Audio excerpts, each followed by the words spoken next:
Tous les matins, avant de commencer son travail, Rahma scrute les groupes Facebook et parle avec son pharmacien sur WhatsApp à la recherche de son précieux médicament qui régule sa thyroïde. Regardez là, je demande à mon pharmacien. Le médicament est en rupture à chaque fois. Donc je lui demande de me prévenir quand il est à nouveau en stock.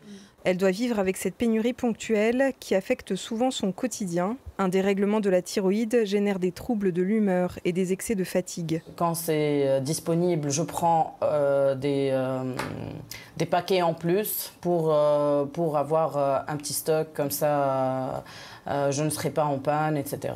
Sachant que dans ma famille, il y avait moi, ma sœur et ma mère qui prennent le même médicament avec des dosages différents. Et donc le besoin La sœur de Rahma, qui souffre d'épilepsie, subit les mêmes difficultés.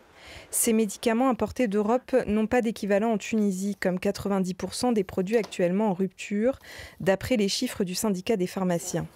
Alors, la pénurie des médicaments en Tunisie, ça existe depuis un peu plus qu'une décennie. C'est un problème récurrent et multifactoriel. Il se base surtout sur des problèmes structurels, vu que tout le système de santé est basé sur la Caisse nationale d'assurance maladie.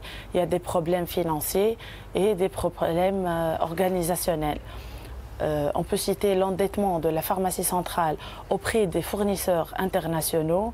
Le pays manque aussi d'un système de suivi numérique entre les industriels, les dépôts et la pharmacie centrale pour anticiper certains manques de médicaments vitaux.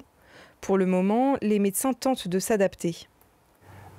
Notre rôle, c'est d'aider les autorités à trouver une solution, c'est en rationalisant l'usage des médicaments.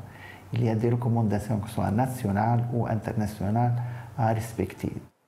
Une rationalisation dans les ordonnances préconisée depuis fin août par le ministère de la Santé.